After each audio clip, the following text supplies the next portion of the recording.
अकल बड़ी या भैंस, ये मुहावरा में इसलिए सुनाया जाता था ताकि हम अपनी अकल को सबसे बड़ा माने और उसका अच्छे से इस्तेमाल करना सीखें। जैसे कि भाई इन खिलाड़ियों ने कराई जब इन्होंने अपनी अकल से पूरे मैच को एकदम से बदल कर रख दिया था। और ये वीडियो ऐसे क्रिकेट मोमेंट्स की जब खिलाड़ियों का IQ आइंस्टीन से भी ज्यादा था। नंबर 18, टफ सिचुएशन को आप अपनी अकल के साथ कैसे हैंडल कर सकते हो, ये मोमेंट आपको बिल्कुल अच्छे से समझाएगा। सचिन तेंदुलकर और राहुल द्रविड़ न्यूजीलैंड के अगेंस्ट एक टेस्ट मैच में बैटिंग कर रहे थे और न्यूजीलैंड के एक फास्ट बॉलर थे क्रिस कैरन्स, जो कि अपनी रिवर्स स्विंग के साथ इन दोनों को बार बार बीट कर रहे थे। अकॉर्डिंग टू सचिन सर, वो बॉलर के हाथ से सीम को जज नहीं कर पा रहे थे कि बॉल आउट स्विंग होगा या फिर इन स्विंग। तो ऐसे में उनको एक आइडिया आता है कि जो नॉन स्ट्राइकर एंड पर बैट्समैन खड़ा होगा वो वहां से बॉलर के हाथ में सीम को देखेगा, क्योंकि वो बॉलर के ज्यादा नजदीक होता है। और अगर बॉल आउट स्विंग के लिए होगी तो वो अपने बैट को लेफ्ट हैंड में पकड़ेगा, और अगर बॉल इन स्विंग के लिए होगी तो वो अपने बैट को राइट हैंड में पकड़ेगा। और जहां पहले दोनों बैट्समैन स्ट्रगल कर रहे थे, वहीं इस आइडिया को फॉलो करने के बाद रन आना शुरू हो गए, जिससे क्रिस का मोमेंटम टूट जाता है। Chris Gaines was bowling. This was in India.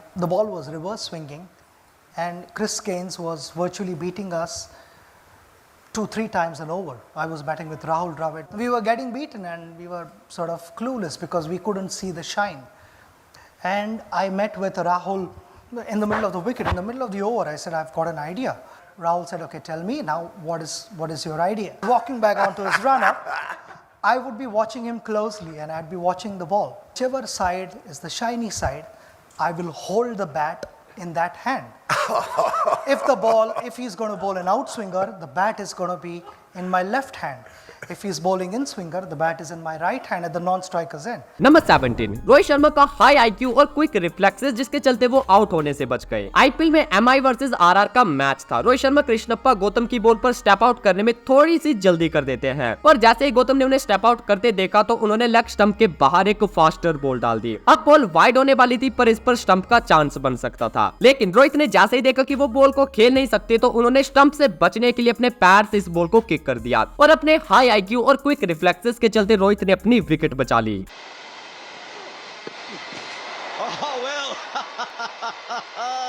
He's come down the wicket, and that is very nifty use of the feet. That's deliberate padding, isn't it? You can't run for it either. He's done well here. Well, that's just perfect batting.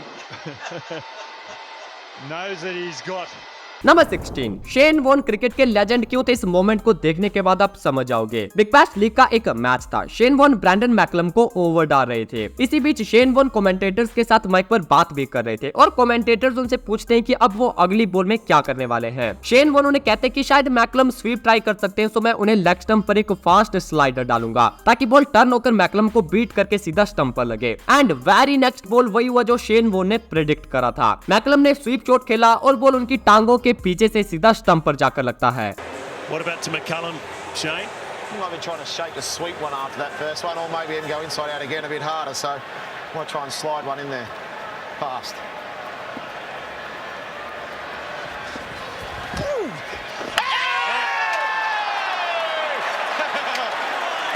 Well, you called it.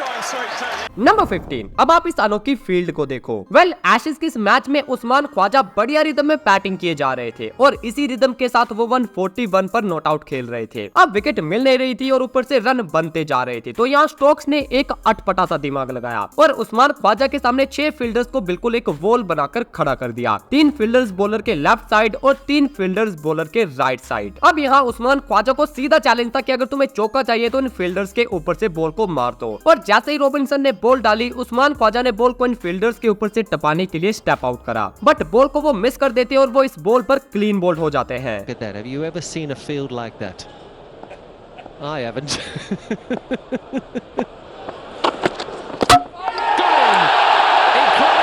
Number 14, आपने काफी सारे relay catches देखे होंगे, और भाई हर player का relay catch एक high IQ level में आता है, लेकिन इस रिले कैच में प्लेयर का IQ लेवल टॉप पर था। बिग बैश लीग का मैच था जिसमें मैथ्यू वेड ने ये शॉट खेला और बॉल लॉन्ग ऑन की तरफ जाता है। लॉन्ग ऑन पर खड़े थे मैट रेनशो, जिन्होंने बाउंड्री से जस्ट पहले इस बॉल को कैच कर लिया, पर वो अपना बैलेंस मेंटेन नहीं कर पाते और बाउंड्री के बाहर जाने लगते हैं, और बाहर जाने से पहले वो बॉल को हवा में फेंक देते हैं, लेकिन अनफॉर्चुनेटली बॉल भी बाउंड्री के बाहर ही गिरने वाला था। और इस मोमेंट पर रेनशो ने देखा कि उनके नजदीक एक और खिलाड़ी आ गया है, तो रेनशो ने बाउंड्री के बाहर होते हुए भी हवा में जंप लगाया और बॉल को हवा में होते हुए बाउंड्री के अंदर फेंक दिया, और जो दूसरा खिलाड़ी अंदर खड़ा था उसने कैच पकड़ लिया। Some very handy lower order runs.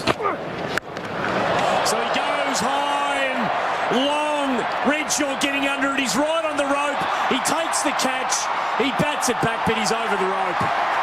And he had nothing left to give. He was trying to work. Number 13, अगर पिछला वाला कैच टॉप लेवल पर था तो ये वाला कैच इनसेन लेवल पर है। अगेन बीबीएल का मैच था और बैट्समैन ने अपनी तरफ से छक्का जड़ दिया था, और जहां पिछली बार रिले कैच के चलते बैट्समैन को आउट होना पड़ा, इस बार ये कारनामा सिंगल खिलाड़ी ने कर दिया। फील्डर का नाम था माइकल नेजर, जो कि बॉल को पहले बाउंड्री के बाहर से अंदर लाए और फिर खुद बाउंड्री के अंदर आकर उसे कैच भी कर लिया।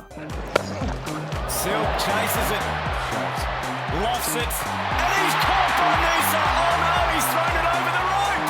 He goes again. I don't think his feet were in the air. Number 12, मौके का फायदा कैसे उठाना चाहिए वो आप यहाँ देखो। साउथ अफ्रीका वर्सेस श्रीलंका के इस मैच में बॉल श्रीलंकन बैट्समैन के पैड पर लगती है, जिसके बाद अफ्रीकन खिलाड़ी एलबीडब्ल्यू के लिए अपील करते हैं। वैसे तो बॉल लेग स्टंप को मिस कर रही थी, जो कि साफ दिखाई दे रहा था, लेकिन अपील की कंफ्यूजन में बैट्समैन बिना बॉल को देखे अपनी क्रीज छोड़कर रन के लिए भागने लगा, और जो बॉल होता है वो उसके पैड से टकराने के बाद विकेट कीपर मार्क बाउचर के हाथ में जाता है। अब इस मोमेंट पर मार्क बाउचर अपील कर रहे थे, लेकिन जैसे उन्होंने देखा कि बैट्समैन ने क्रीज छोड़ दी है, अपील करते हुए उन्होंने बॉल को स्टंप्स की तरफ थ्रो कर दिया, और जहां बैट्समैन एलबीडब्ल्यू से बच गया था उसे रन आउट होकर जाना पड़ता है।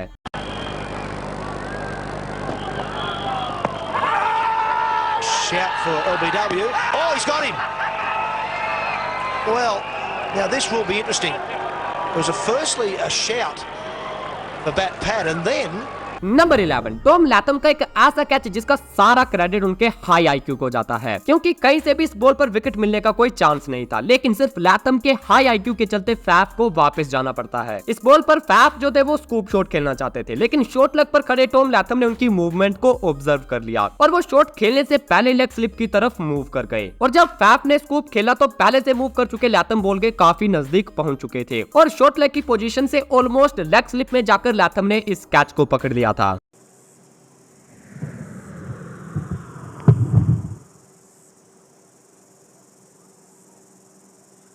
नंबर 10, क्विंटन डिकॉक का वेरी चालाक मोमेंट। ये मोमेंट है साउथ अफ्रीका की एक लोकल लीग का। बैट्समैन ने हवा में शॉट खेला और फील्डर के जीत और एफर्ट के बाद भी वो इसे कैच नहीं कर पाता, लेकिन फील्डर ने काम अच्छा करा, जो जल्दी से उठकर उन्होंने बॉल को थ्रो कर दिया। अब जो बैट्समैन था वो कैच छूटने के बाद दूसरे रन के लिए भाग रहे थे और फील्डर ने बॉल को कीपर की तरफ थ्रो करा था, लेकिन अगर आप कीपर क्विंटन डिकॉक को देखोगे तो वो बॉल की तरफ बिल्कुल भी इंटरेस्ट नहीं लेते, जिससे वो बैट्समैन को ये दिखाते हैं कि थ्रो तो नॉन स्ट्राइक रन पर आ रही है। अब ये देखकर बैट्समैन थोड़ा सा रिलैक्स हो गया और यही उससे गलती हो गई, क्योंकि जैसे ही बॉल विकेट के नजदीक आ पहुंचा वैसे ही डिकॉक के क्विक रिएक्शन ने उन्हें रन आउट कर दिया। I don't think he gets enough of this either.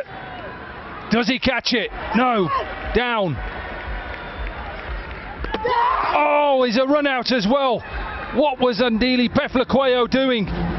Number 9, एक ऐसा रन आउट जिसे अगर हम क्रिकेट हिस्ट्री के one of the best run outs में से एक कहेंगे तो वो गलत नहीं होगा। एंड ऑल्सो इस रन आउट में आईक्यू लेवल भी इनसेन है। इंडिया वर्सेस न्यूजीलैंड का मैच था। 63 पर बैटिंग कर रहे कोलिन मुनरो अपने शॉट पर 2 रन के लिए भागे, और ये एक इजी तुक्का होने वाला था, क्योंकि यहाँ कहीं से भी रन आउट का चांस नहीं था। बॉल जो है वो डीप कवर पर गया था, जिसे शार्दुल ठाकुर ने जाकर पकड़ा और फिर जल्दी से उसे बॉलिंग एंड पर थ्रो कर दिया, लेकिन बीच में खड़े थे विराट कोहली, जिन्होंने बॉल को आते रास्ते से पकड़ लिया और उसकी डायरेक्शन कीपर की तरफ कर दी। Virat Kohli almost mid wicket की पोजीशन में खड़े थे और यहां से कोहली की रॉकेट थ्रो ने बैटिंग एंड पर मुनरो को रन आउट कर दिया था।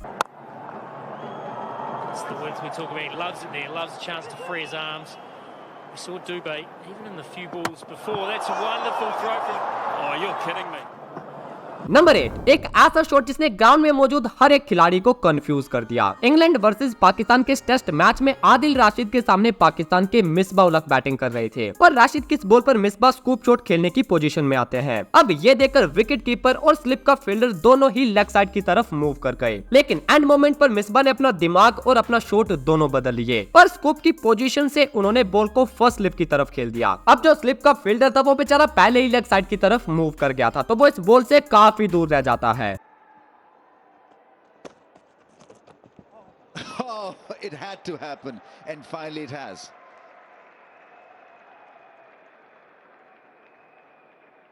Well, I think everyone.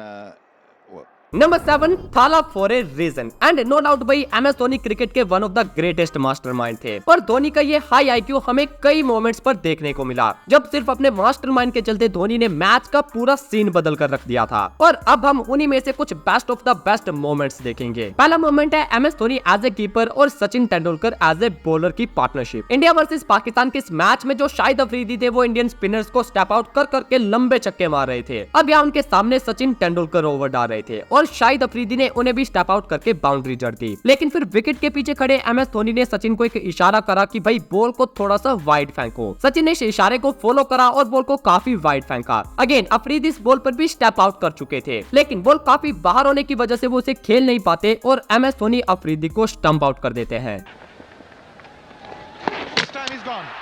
Sachin Tendulkar has prevailed. That is intelligent stuff. Afridi got his bat down on time. अब इस मोमेंट में देखो MS धोनी की मास्टरमाइंड फील्ड। जब IPL के इस मैच में MS धोनी ने कायरन पोलार्ड के बिल्कुल सामने स्ट्रेट बाउंड्री पर शिवम दुबे को खड़ा कर दिया और अगली बॉल पर पोलार्ड ने वही शॉट खेला और दुबे के हाथों कैच आउट हो गए।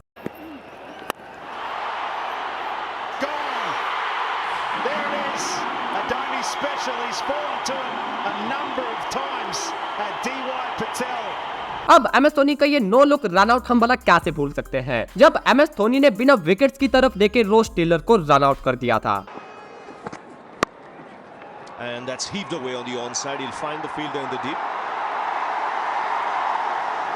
And comes back for the second. Dhoni very quickly collects the ball and puts it back onto the stumps. This is going to be close. अब भाई मेरा personal favourite moment India versus Bangladesh 2016 T20 world cup match, जब MS Dhoni match की last ball पर throw करने की जगह खुद भागकर बैट्समैन को रन आउट कर देते हैं और इंडिया सिर्फ 1 रन से इस मैच को जीत जाती है। So he's only got the left glove.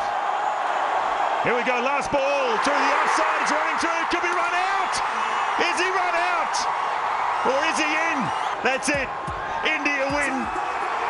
Number 6 I think एक मैच में विकेट कीपर को सबसे चौकन्ना रहना पड़ता है और धोनी की तरह एक और चौकन्ने विकेट कीपर थे कुमार संगकारा, जिनकी चौकन्नी नजर आप इस वीडियो में देखो। मलिंगा की इस बॉल पर सहवाग ने कट शॉट खेला और वो रन के लिए भाग गए। बॉल सीधा फील्डर के पास जाता है और वो उसे आराम से उठाकर कीपर की तरफ थ्रो कर देता है। बैट्समैन सिर्फ सिंगल के लिए भागे थे तो यहाँ रन आउट का कोई चांस नहीं था, लेकिन सहवाग जो की नॉन स्ट्राइकर एंड की तरफ भागे थे वो टहलते हुए अपनी क्रीज की तरफ जा रहे थे। अब संगकारा ने ये देख लिया और वहीं से विकेट की तरफ थ्रो कर दी और उनकी थ्रो सीधा जाकर नॉन स्ट्राइकर स्टंप पर लगती है और सहवाग अपनी क्रीज के बाहर होते हैं।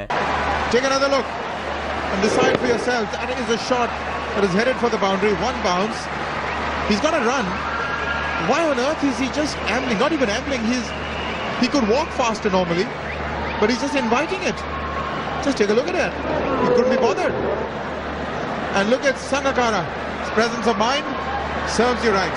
नंबर 5 एक बार फिर से विकेट कीपर के हाई IQ ने ना होते हुए भी उन्हें विकेट दिला दी। इंग्लैंड वर्सेस पाकिस्तान का मैच था। पाकिस्तान के सरफराज अहमद ने एक लेट कट खेला और रन लेने के लिए उन्होंने थोड़ा सा चार्ज किया, लेकिन विकेट के पीछे खड़े जोस बटलर के क्विक रिफ्लेक्सेस देखो। उन्होंने सरफराज के शॉट को ऑब्जर्व कर लिया और अपने पैर से बॉल को रोक लिया और सरफराज जिन्होंने अपनी क्रीज छोड़ दी थी उन्हें रन आउट कर दिया। Well done, Josh Butler. Well done, Josh Butler. Read that play brilliantly. Number 4 एक ऐसा मैच जिसकी जीत का सारा क्रेडिट केन विलियमसन के इस मास्टरमाइंड फील्डिंग ट्रैप को जाएगा। इस मैच को जीतने के लिए ऑस्ट्रेलिया को 7 रन चाहिए होते हैं और उनकी सिर्फ 1 विकेट बाकी थी, जिसमें स्टोइनिस एक साइड 146 पर नॉट आउट थे। अब इस ओवर की लास्ट बॉल पर स्टोइनिस को सिंगल भागना था ताकि अगली ओवर के लिए स्ट्राइक उनके पास रह सके। तो ऐसे में न्यूजीलैंड के कैप्टन केन विलियमसन सिंगल रोकने के लिए बॉलर के बगल में आकर खड़े हो गए और जब स्टोइनिस ने शॉट खेला तो उनके साथी रन के लिए भाग आए, लेकिन बॉल सीधा विलियमसन के हाथ में जाता है और वो नॉन स्ट्राइकर को रन आउट करके इस मैच को जीत जाते हैं। Williamson's in very close at mid-on. They've got to stop one or get him out. They've done that. Here's a run out. Has he hit? Has he hit? Has Hazelwood been run out? Williamson, is he on target? Is he short of his ground? You betcha he is. Number 3 Steven Smith, again one of the best high IQ player जो कि हर time game में involve रहते हैं। जैसे कि उनका पाकिस्तान के against ये वाला कैच देखो। फवाद आलम के शॉट को स्मिथ ने पहले से एंटीसिपेट कर लिया और फर्स्ट स्लिप की पोजीशन से लेग स्लिप में जाकर इस कैच को पकड़ लिया। Pakistan in Abu Dhabi. Oh yes, brilliant. Smith, fantastic anticipation.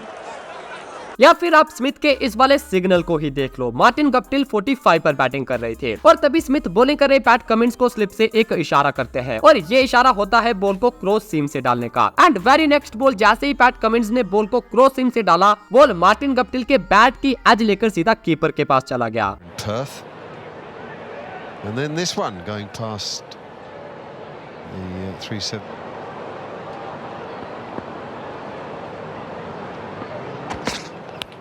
That's out. Little catch behind.